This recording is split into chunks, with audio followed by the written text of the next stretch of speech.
ನಮಸ್ತೆ ಎಲ್ರಿಗೂ ಭೂತಕೋಲದ ಈ ವ್ಲಾಗ್ಗೆ ನಿಮಗೆಲ್ರಿಗೂ ಸ್ವಾಗತ. ಆ್ಯಂಡ್ ನಾವು ಭೂತಕೋಲ ಪ್ರಿಪ್ರೇಷನ್ ವ್ಲಾಗ್ನಲ್ಲಿ ಹೇಳಿದ್ವಾಯಿತು ಆಗೋದಾದರೆ ಭೂತಕೋಲ ಲೈವ್ ಹಾಕ್ತೀವಿ ಅಂತ. ಬಟ್ ಅನ್ಫಾರ್ಚುನೇಟ್ಲಿ ನಮಗೆ ಲೈವ್ ಮಾಡೋಕ್ಕಾಗಿಲ್ಲ. ತುಂಬ ಜನ ಕೇಳಿದರು ಯಾಕೆ ಲೈವ್ ಮಾಡಿಲ್ಲ ಅಂತ. ಕಾರಣ ಇಷ್ಟೇ, ಒಂದು ಕಡೆ ವೈಫೈ ಪ್ರಾಬ್ಲಮ್ ಇತ್ತು, ಇನ್ನೊಂದು ಕಡೆ ಕ್ಯಾಮ್ರಾ ಕೂಡ ಸ್ವಲ್ಪ ಪ್ರಾಬ್ಲಮ್ ಇತ್ತು. ಇದೆಲ್ಲ ಇದ್ದರೂ ನಾವು ಆದಷ್ಟು ಮೊಬೈಲಲ್ಲಿ ಲೈವ್ ಮಾಡೋಕ್ಕೆ ಟ್ರೈ ಮಾಡಿದ್ವಿ, ಬಟ್ ಮಾಡೋಕ್ಕಾಗಿಲ್ಲ. ಸೊ ಇದಕ್ಕೆಲ್ಲ ಸಾರಿ ಕೇಳ್ತಾ ಇವತ್ತಿನ ವ್ಲಾಗ್ನ ಸ್ಟಾರ್ಟ್ ಮಾಡೋಣ. ಜಾನ್ವರಿ 26 ಬೆಳಗಿನ ಗಣಪತಿ ಹೋಮ ಇದು. ಭೂತಕೋಲ ಯಾವುದೇ ವಿಘ್ನಗಳಿಲ್ಲದೆ ನಡೀಲಿ ಅಂತ ವಿಘ್ನ ವಿನಾಶಕನಿಗೆ ಪ್ರಾರ್ಥನೆ ಆಯಿತು. ಅದಾದಮೇಲೆ ದೈವಕ್ಕೆ ಬೇಕಾಗಿರೋ ಕೇಪುಳ ಹೂವಿನ ಕೆಲಸದಲ್ಲಿದ್ದಾರೆ ಇಲ್ಲೆಲ್ಲರೂ. ಮನೆ ಹೊರಗೆ ಬಂದ್ರಂತೂ ಅಲ್ಲಿ ಡೆಕೋರೇಷನ್, ತೋರಣ, ಪಾರ್ಕಿಂಗ್ ಫೆಸಿಲಿಟಿ ಅದು ಇದು ಅಂತ ಒಂದಿಷ್ಟು ಕೆಲಸದಲ್ಲಿ ಎಲ್ಲರೂ ಬ್ಯುಸಿ ಇದ್ದರು. ಹಾಗೆ ಇಲ್ಲಿ ಭೂತಕ್ಕೆ ಬೇಕಾದಂತಹ ಕಟ್ಟಿಗೆಗಳ ತಯಾರಿ ನಡೀತಾ ಇದೆ. ಅಣ್ಣವ್ರೆ ಇಲ್ಲಿ ಏನಾಗ್ತಿದೆ ಹೇಳಿ? ಏನೇ ಆಗಲಿ ಕಟ್ಟಿಗೆ ಯಾಕೆ? ಕಟ್ಟಿಗೆ ಭೂತಕ್ಕೆ ಯಾಕೆ? ಭೂತಕ್ಕೆ ನೇಮಕ್ಕೆ ಇವತ್ತು ನೇಮ. ಇದು ಭೂತದ ಆಯುಧಗಳನ್ನು ಇಡೋಕೆ ಮಾಡ್ತಾ ಇರೋ ಮಂಟಪ. ಸೊ ಈ ಥರ ಮಂಟಪ ರೆಡಿ ಆಗಿದೆ. ನಿಮ್ಮ ಪಾತ್ರವೇನಿಲ್ಲಿ? ಪಾತ್ರ ಲೈವ್ ವಿಡಿಯೋಗೆ ನೀವಾ ಅಂತ ಓನರ್? ಈ ಮನೆಯ ಶ್ರೀನಿಧಿ. ಈ ಮನೆದಲ್ಲ, ಅವನ ಹುಡುಗಿಯ ಶ್ರೀನಿಧಿ ಅದು. ಲೈವ್ ವಿಡಿಯೋ ಮಾಡ್ತೀಯಲ್ಲ, ಇಲ್ಲಿ ಪ್ರಾಮಿಸ್ ಕೊಡಬೇಕು ವಿಡಿಯೋ. ಭೂತಕೋಲ ಲೈವ್ ಮಾಡಿ ನೀನು ಮಾತ್ರ ಒಪ್ಪಿದ್ದಿ ಕ್ಯಾಮರಾಮ್ಯಾನ್ ಅಂತ. ಅದೇ ಸ್ಟ್ಯಾಂಡ್ ಇಟ್ಟೋದ್ರೆ ಸಾಕು. ಏನನ್ನ 100 ರೂಪಾಯಿಯಲ್ಲಿ ಅವಳ 100 ರೂಪಾಯಿ 100 ರೂಪಾಯಿಯಲ್ಲಿ ಕಾಣುದಿಲ್ಲ ಅದರಲ್ಲಿ. ನನ್ನ ಮೊಬೈಲ್ ಕವರಲ್ಲಿ ಇರ್ತದೆ, ಕಾಣುದಿಲ್ಲ. ಇನ್ನು ಅಡುಗೆ ಶಾಲೆ ಕಡೆಗೆ ಬಂದರೆ ಹೆಚ್ಚಿನ ಸಂಖ್ಯೆಯಲ್ಲಿ ಎಲ್ಲರೂ ಇಲ್ಲೇ ಇದ್ದರು. ಯಾಕಂದರೆ ಸಂಜೆ ಹಾಗೂ ರಾತ್ರಿಯ ಅಡುಗೆಗೆ ಬೇಕಾದಂತಹ ತರಕಾರಿ ಕಟ್ ಮಾಡೋದ್ರಲ್ಲಿ ಎಲ್ಲರೂ ಬ್ಯುಸಿಯಾಗಿದ್ದರು. ಹೇಗೆ ನಡೀತಾ ಇದೆ ಭೂತಕೋಲ ಪ್ರಿಪರೇಷನ್? ಎಷ್ಟು ಜನರ ಏರ್ಪಾಡು ಅಂದಾಜು? ಇದೊಂದು 500ರಿಂದ 700 ಜನಕ್ಕೆ ಏರ್ಪಾಡು ಅಷ್ಟೇಯಾ? ಇದು ಪಲ್ಯ ಗಸಿ ಟೈಪ್ ಒಂದು ಮಾಡ್ಲಿಕ್ಕೆ ಕಟ್ಲೆ ಎಲ್ಲ ಹಾಕಿ ರಾತ್ರಿಗೆ ಏರ್ಪಾಡಂತೆ ನಾವು ಎಲ್ಲರೂ ಸೇರಿ ಕಟ್ ಮಾಡ್ತಾ ಇದ್ದೇವೆ. ಮುಂಡಿಗಡ್ಡೆ ಇದು. ಮುಂಡಿಗಡ್ಡೆ ಅಂದ್ರೆ ಮುಂಡಿಗಡ್ಡೆ ಅಂತ ಊರಿನ ಭಾಷೆಯಲ್ಲಿ ಹೇಳುದು. ಊರ್ನಗಡ್ಡೆಗೆ ಒಂದು ಬದಲಿ ಇದು. ಇದಕ್ಕೆ ಕನ್ನಡದಲ್ಲಿ ಅಂತ ಹೇಳುವಂತ ಎಲ್ಲರೂ ಪಂಡಿತರಲ್ಲಿ ಕೇಳಬೇಕಷ್ಟೇ.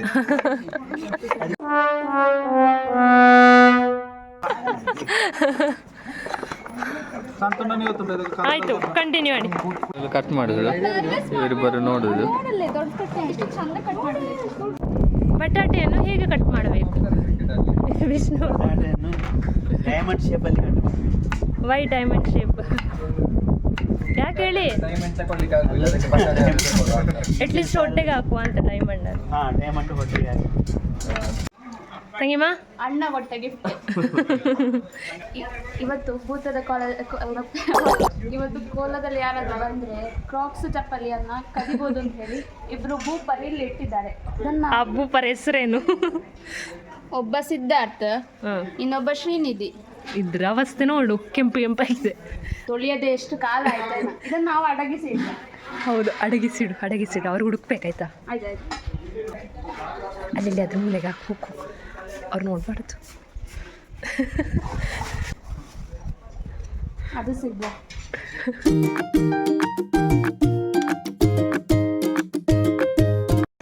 ಅವನನ್ನ 100 ರೂಪಾಯಿ ತೆಗಿತಾನೆ ಹೇಳಿದ್ದಾನೆ. ಅದಕ್ಕೆ ಅವನ 1000 ರೂಪಾಯಿ ಚಪ್ಪಲನ್ನಲ್ಲಿಡು. ಅದನ್ನು ಕೊಟ್ಟರೆ ಮಾತ್ರ ಇದು ಕೊಡಾಯ್ತಾ? ಅದಕ್ಕೆ ಎಕ್ಸ್ಟ್ರಾ ಅದು ಇದು ಮುಚ್ಚು ಗೋಣು.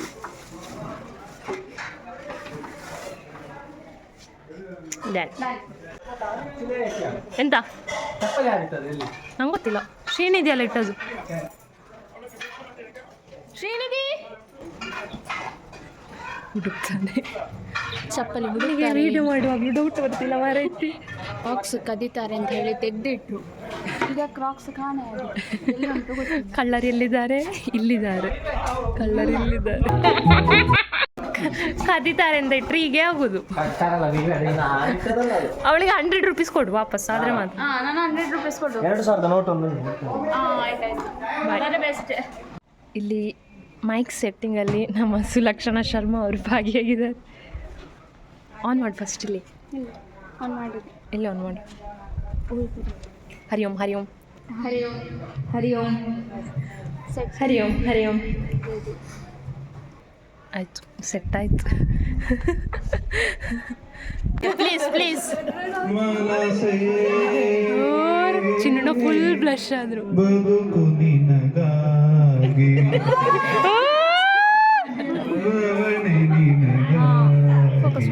ಸುಳ್ಳಾದರೆ ಜಗವೆಲ್ಲ ಸುಳ್ಳು ಅಲ್ಲವೇ ಮನಸೇ ಮನಸೇ.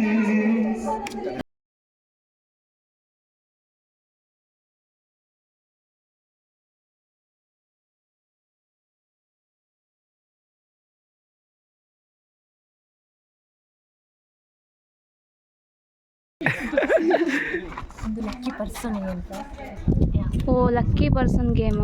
ಚೇರ್ ಮೇಲೆ ಯಾರು ಕೂತ್ಕೊಂಡಿರ್ತಾರೆ ಅವರಿಗೊಂದು ಗಿಫ್ಟ್ ಸಿಗುತ್ತೆ, ಸರ್ಪ್ರೈಸ್ ಗಿಫ್ಟ್. ಎಂಥ ಗಿಫ್ಟ್? ಹೋಳಿಗೆ. ಒಂದು ಕಟ್ಟ ಹೋಳಿಗೆ ಸಿಗ್ತದೆ. ಹಾಂ, ನಂದೆ ಹ್ಯಾಂಡ್ ರೈಟಿಂಗ್. ಅದು ಇದಕ್ಕೆ ಅಂಟದಿಲ್ಲ, ಇದು ಮಾಡಬೇಕು. ನಾನು ಇದು ತರ್ತೇನೆ. ಸಂದೀಪ್ ಅಣ್ಣ ಅಸಿಸ್ಟ್ ಮಾಡ್ತಾ ಇದ್ದಾರೆ. ಸಂಜೆ 4:30 ಆಗಿದೆ. ಭೂತ ಕಟ್ಟುವವರೆಲ್ಲ ಆಲ್ರೆಡಿ ಬಂದಿದ್ದಾರೆ. ಹಾಗೆ ಇಲ್ಲಿ ಭೂತ ಕೆಂಡದಲ್ಲಿ ಬೀಳೋದಕ್ಕೆ ಯಾವ ರೀತಿಯಲ್ಲಿ ಕಟ್ಟಿಗೆಗಳನ್ನು ಇಡಬೇಕೋ ಆ ರೀತಿಯಲ್ಲಿ ವ್ಯವಸ್ಥೆ ನಡೀತಾ ಇದೆ. ಇದು ಕುಳ ದಾಮೋದರ ಮಣಿಯಣಿಯವರ ಮನೆ ಅಥವಾ ಕುಳ ತರವಾಡು ಮನೆ ಅಂತಲೇ ಹೇಳ್ಬೋದು. ಹಾಗೆ ಇದಾಗಿದೆ ಅಲ್ಲಿಯ ಭೂತಸ್ಥಾನ. ನಮ್ಮ ಭೂತಕೋಲಕ್ಕೆ ಬೇಕಾದಂತಹ ಭೂತದ ಆಯುಧಗಳು ಅಥವಾ ಮುಖವಾಡ ಏನಿದೆ ತರುವಂಥದ್ದು ಇದೇ ಭೂತಸ್ಥಾನದಿಂದ. ಅದನ್ನು ನಾವು ಭಂಡಾರ ತರೋದು ಅಂತ ಹೇಳ್ತೀವಿ. ಭಂಡಾರ ತರೋದಕ್ಕೆ ಅದರದ್ದೇ ಆದ ರೀತಿ ಕ್ರಮಗಳಿವೆ. ಹಾಗಂತ ಸ್ವಲ್ಪ ಜನ ಭಂಡಾರ ತರೋದಕ್ಕೆ ಅಲ್ಲಿಗೆ ಹೋದರು. ಭಂಡಾರ ಬರುವಾಗ ಅದರ ಜೊತೆ ಬೆಂಕಿಯ ಸೂಟೆ, ವಾದ್ಯ, ಸಂಗೀತ ಅಂತ ಕೆಲವೊಂದು ಪದ್ಧತಿಯ ಅನುಸಾರವಾಗಿ ಆಡಂಬರದಿಂದಲೇ ಭಂಡಾರವನ್ನು ಸ್ವಾಗತಿಸಬೇಕಾಗುತ್ತೆ. ಹಾಗಂತ ಇಲ್ಲಿ ಹಲವರು ಬೆಂಕಿಯ ಸೂಟೆ ತಯಾರಿಯಲ್ಲಿದ್ದಾರೆ. ಹಾಗೆ ಇಲ್ಲಿ ಅದಕ್ಕೆ ಸಂಬಂಧಿಸಿದಂತಹ ಪೂಜೆಗಳೆಲ್ಲ ಆಗಿದ್ದೆ ಭಂಡಾರ ನಮ್ಮ ಮನೆಗೆ ತರುವಂತಹ ಕೆಲಸ ನಡೆಯುತ್ತದೆ.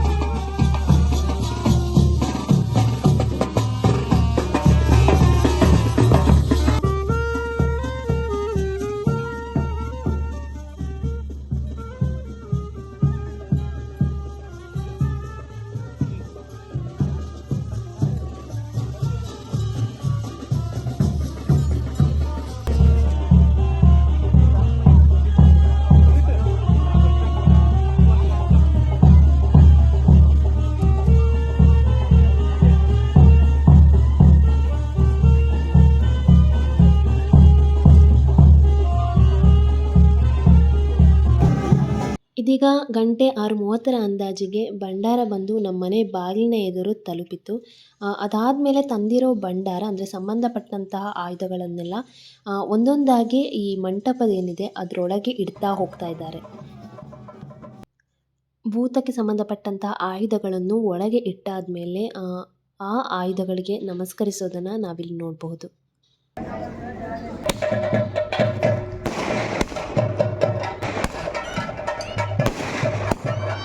ಅಷ್ಟರಲ್ಲಿ ಫ್ರೆಂಡ್ಸ್ ಆಗಿರ್ಬೋದು, ರಿಲೇಟಿವ್ಸ್ ಆಗಿರ್ಬೋದು, ಹಾಗೆ ಊರಿನ ಜನರು ಕೂಡ ಬರ್ತಾಯಿದ್ರು. ಬಂದವರಿಗೆಲ್ಲ ಪಾನೀಯ ವ್ಯವಸ್ಥೆ ಅಂದರೆ ನೀರು, ಮಜ್ಜಿಗೆ ನೀರು ಮತ್ತು ಮಾಲ್ಟ್ ವ್ಯವಸ್ಥೆ ಇತ್ತು. ಹಾಗೆ ಇನ್ನೊಂದು ಕಡೆಗೆ ಚಹಾ, ಕಾಫಿ ಮತ್ತು ತಿಂಡಿಯ ವ್ಯವಸ್ಥೆ ಕೂಡ ನಡೀತಾ ಇತ್ತು. ಇಲ್ಲೀಗ ಸಣ್ಣ ಪ್ರಾರ್ಥನೆ ಮುಗಿಸಿ ಆದಮೇಲೆ ಒಂದು ತೆಂಗಿನಕಾಯಿನ ಹೊಡಿತಾರೆ. ಅದಾದಮೇಲೆ ಹಾಗೇ ನಮಸ್ಕರಿಸ್ತಾ ಅಲ್ಲಿರುವಂತಹ ಕಟ್ಟಿಗೆಗಳಿಗೆ ಬೆಂಕಿಯನ್ನು ಹಚ್ಚುತ್ತಾರೆ.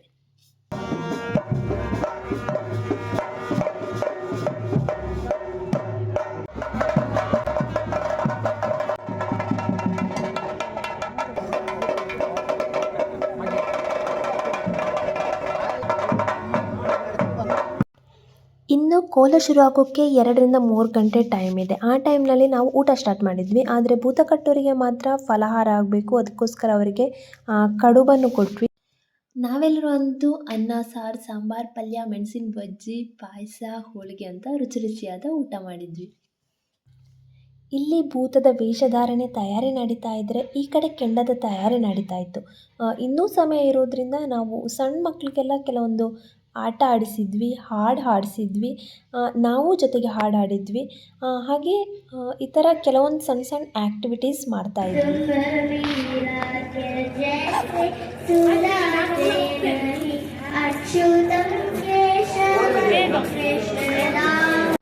ಹಾಗೆ ಈ ಭೂತಕೋಲದಲ್ಲಿ ಭೂತ ಅನ್ನೋದು ಆತ್ಮ ಆದರೆ ಕೋಲ ಅಂದರೆ ಆಟ ತುಳುವಿನಲ್ಲಿ. ಹಾಗೆ ಇವತ್ತು 3 ಭೂತಗಳಿರುತ್ತೆ. ಮೊದಲನೇದಾಗಿ ಪುಟ್ಟಭೂತ, ನಂತರ ರಕ್ತೇಶ್ವರಿ, ಹಾಗೆ 3ನೇದಾಗಿ ಗುಳಿಗ.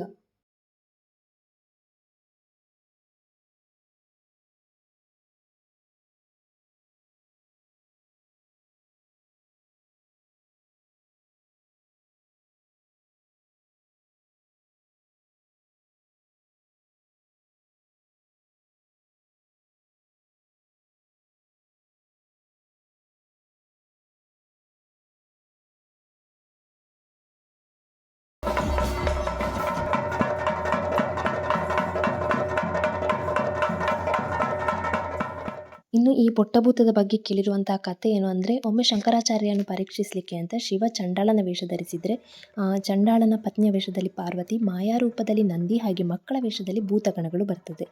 ಹಾಗೆ ತಲಕಾವರಿಗೆ ಹೋಗುವ ದಾರಿಯಲ್ಲಿದ್ದಂತಹ ಶಂಕರನಾರಾಯಣ ಕ್ಷೇತ್ರದಲ್ಲಿ ಶಂಕರಾಚಾರ್ಯರು ಅದ್ವೈತದ ಬಗ್ಗೆ ವಿವರಿಸುವುದನ್ನು ದೂರದಲ್ಲಿ ಚಂಡಾಳನು ಕೇಳಿಸ್ತಾ ಇರ್ತಾನೆ.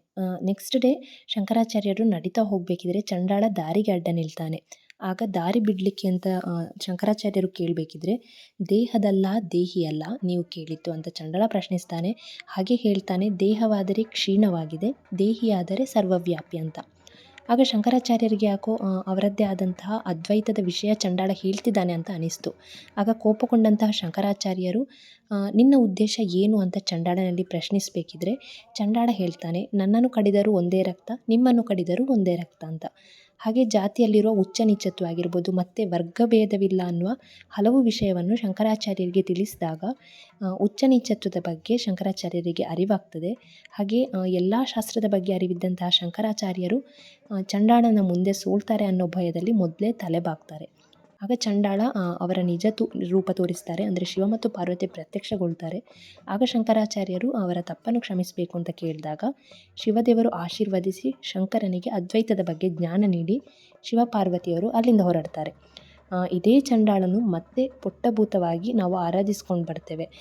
ಹಾಗೆ ಈ ಪುಟ್ಟಭೂತ ಅಗ್ನಿ ಸ್ನಾನ ಏನು ಮಾಡುತ್ತದೆ ಅಂದರೆ ಅಗ್ನಿಯಲ್ಲಿ ಏನು ಬೀಳ್ತದೆ, ಆ ಅಗ್ನಿಗೆ ಯಾವುದೇ ರೀತಿಯ ಉಚ್ಚತ್ವ ಆಗಲಿ ನೀಚತ್ವ ಭೇದ ಭಾವ ಇರುವುದಿಲ್ಲ ಅನ್ನೋ ಉದ್ದೇಶ ಆಗಿರ್ತದೆ ಅನ್ನೋದು ನಾವು ಕೇಳಿರುವಂತಹ ಕಥೆ.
ಇದೀಗ ನೀವು ನೋಡ್ತಾ ಇರುವಂಥದ್ದು ಅಗ್ನಿ ಸ್ನಾನಕ್ಕೆ ಅಂತ ಹೋಗುವಂಥ ದೃಶ್ಯ ಆಗಿದೆ.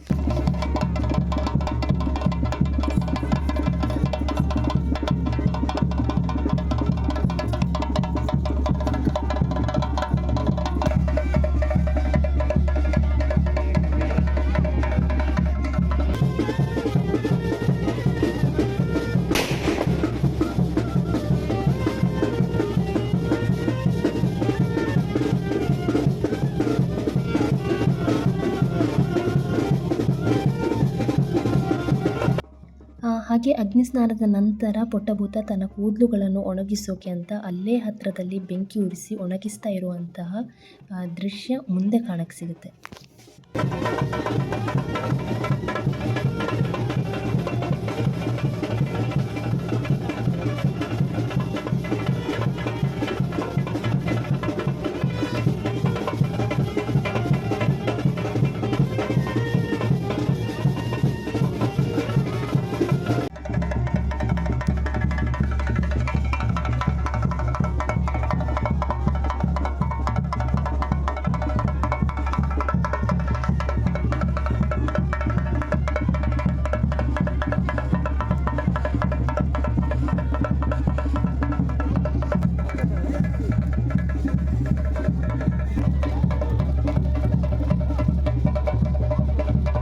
ಮನೆಯವರು ಹೋಗಿ ಪುಟ್ಟಭೂತದ ಹತ್ರ ಸಾಕು ಅಂತ ಹೇಳಿದ ಮೇಲೆ ಆ ಪುಟ್ಟಭೂತ ಬೆಂಕಿಯಿಂದ ಎದ್ದೇಳ್ತದೆ.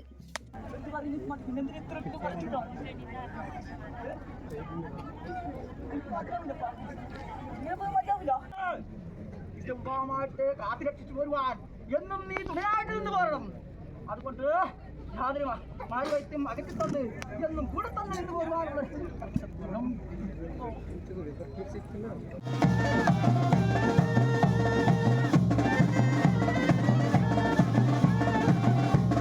ರಾತ್ರಿ 12:30ಕ್ಕೆ ಪುಟ್ಟಭೂತ ಮುಗಿದು ನೆಕ್ಸ್ಟ್ ಭೂತಕ್ಕೆ 1 ಗಂಟೆ ಬ್ರೇಕ್ ಇತ್ತು. ಆ ಟೈಮ್ನಲ್ಲಿ ಒಂದು ಕಡೆ ಟೀ ಕಾಫಿ ಜೊತೆ ಗೋಳಿ ಬಜೆ ಕೊಡ್ತಾಯಿದ್ರು, ಇನ್ನೊಂದು ಕಡೆ ಸಾಂಗ್ಸ್ ಆಗಿರ್ಬೋದು, ಸೆಲ್ಫೀಸ್, ಫೋಟೋಸ್ ಅಂತ ನಡೀತಾ ಇತ್ತು.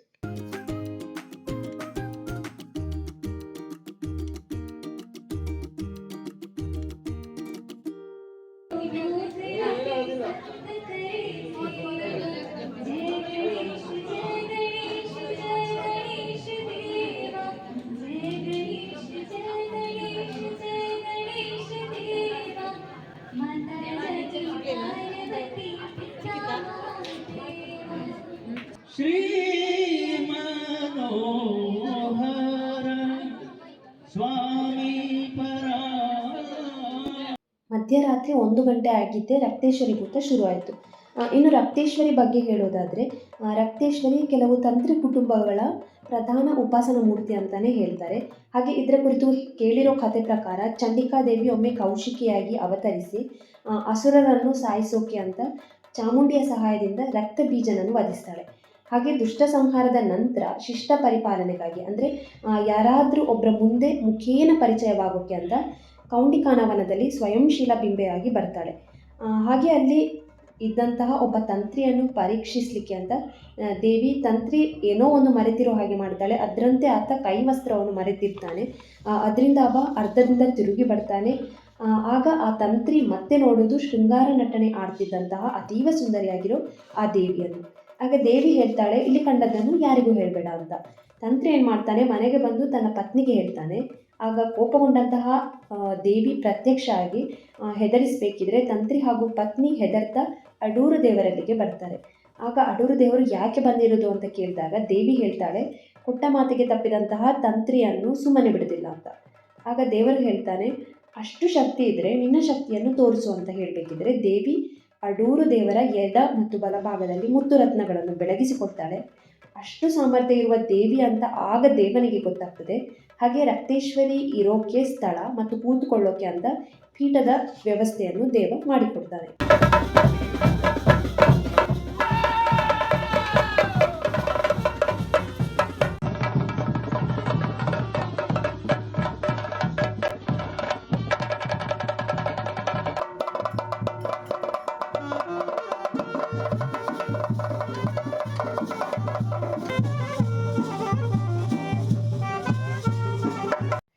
2:30 ಸುಮಾರಿಗೆ ರಕ್ತೇಶ್ವರಿ ಮುಗೀತು, ಪ್ರಸಾದ ವಿತರಣೆ ಆಯಿತು ಮತ್ತು 30 ನಿಮಿಷದಲ್ಲಿ ಅಂದರೆ ಒಂದು 3 ಗಂಟೆ ಸಮಯಕ್ಕೆ ಗುಳಿಗ ಶುರುವಾಯಿತು. ಇನ್ನು ಗುಳಿಗನನ್ನು ಕ್ಷೇತ್ರಪಾಲ ಹಾಗೂ ಸಂಚಾರಿ ದೈವ ಕೂಡ ಹೇಳ್ತಾರೆ. ಗುಳಿಗನ ಬಗ್ಗೆ ಹೇಳೋದಾದರೆ ಅಂದರೆ ನಾನು ಕೇಳಿರೋ ಕತೆ, ಒಮ್ಮೆ ದೇವಿ ಪಾರ್ವತಿ ಪರಮೇಶ್ವರನಿಗೆ ಭಸ್ಮ ತಂದು ಕೊಟ್ಟಾಗ ಆ ಭಸ್ಮದಲ್ಲಿ ಒಂದು ಕಲ್ಲು ಸಿಗುತ್ತೆ. ಅದನ್ನ ಶಿವ ಏನು ಮಾಡ್ತಾನೆ, ಭೂಮಿ ಕಡೆ ಎಸಿತಾನೆ. ಆಗ ಗುಳಿಗ ಹುಟ್ಟಿರೋದು ಅಂತಾರೆ. ಹಾಗೆ ಹುಟ್ಟಿದ ಕ್ಷಣವೇ ಗುಳಿಗನಿಗೆ ಹಸಿವು ತಡೆಯಲ್ಲ. ಆಗ ಶಿವ ಏನು ಮಾಡ್ತಾನೆ, ಗುಳಿಗನನ್ನು ವಿಷ್ಣುದೇವರ ಹತ್ರ ಕಳಿಸ್ತಾನೆ. ವಿಷ್ಣುದೇವರ ಮಾತಿನಂತೆ ಗುಳಿಗ ಹೆಣ್ಣಿನ ಗರ್ಭದಲ್ಲಿ ಹುಟ್ಟಿ ಬರ್ತಾನೆ. ಆಗ ಕೂಡ ಹಸಿವು ತಡೆಯಲ್ಲ. ಆಗ ವಿಷ್ಣು ಏನು ಮಾಡ್ತಾನೆ, ತನ್ನ ಕಿರುಬೆರಳನ್ನೇ ಕೊಡ್ತಾನೆ. ಇದೊಂದು ಕತೆ. ಆದರೆ ಇನ್ನೊಂದು ಕತೆ ಪ್ರಕಾರ ಗುಳಿಗ ಹುಟ್ಟಿರಬೇಕಿದ್ರೆ ತನ್ನ ತಾಯಿಯ ಎದೆಯನ್ನು ಸೀಳಿ ಹೊರಬಂದು ರಕ್ತವನ್ನು ಕುಡಿದು ಆಮೇಲೆ ಕರುಳನ್ನು ಕತ್ತಿಗೆ ಹಾಕಿ ತಂದೆಯ ಬೆನ್ನೆಲುಬನ್ನು ಕೋಲಾಟದಂತೆ ಆಡ್ತಾನೆ. ಆದರೂ ಹಸಿವು ನಿಲ್ಲದಾಗ ಲಕ್ಷ್ಮೀದೇವಿ ಏನು ಮಾಡ್ತಾರೆ, ತನ್ನ ತಲೆಯಲ್ಲಿದ್ದ ಹೂವನ್ನು ಕೊಟ್ಟು ಆತನ ಹಸಿವನ್ನು ಕಡಿಮೆ ಮಾಡ್ತಾಳೆ. ಆಗ ವಿಷ್ಣು ಗುಳಿಗನಿಗೆ ಹೇಳ್ತಾರೆ, ಭೂಲೋಕಕ್ಕೆ ಹೋಗಿ ನಂಬಿದ ಭಕ್ತರಿಗೆ ಸಹಾಯ ಮಾಡು, ಅನ್ಯಾಯ ಮಾಡೋರಿಗೆ ಶಿಕ್ಷೆ ಕೊಡು, ಹಾಗೂ ಬೇಕಾದ ಆಹಾರವನ್ನು ಭಕ್ತರು ನಿಮಗೆ ಕೊಡ್ತಾರೆ ಅಂತ ವಿಷ್ಣುದೇವರು ಹೇಳ್ತಾರೆ. ಹಾಗೆ ಗುಳಿಗನು ರಕ್ಷಕನಾಗಿ ನೆಲದಲ್ಲಿ ನೆಲೆ ನಿಲ್ತಾನೆ ಅನ್ನೋ ಕಥೆ ಕೂಡ ಇದೆ.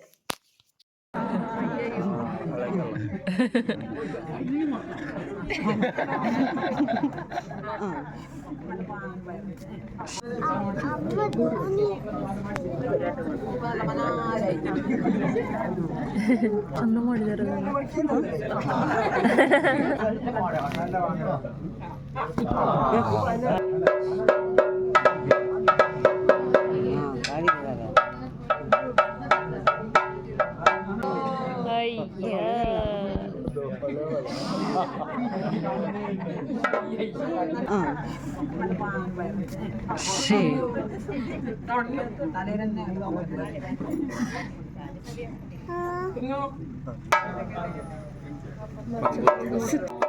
ಜೋ ಜೋ ಲಾಲಿ.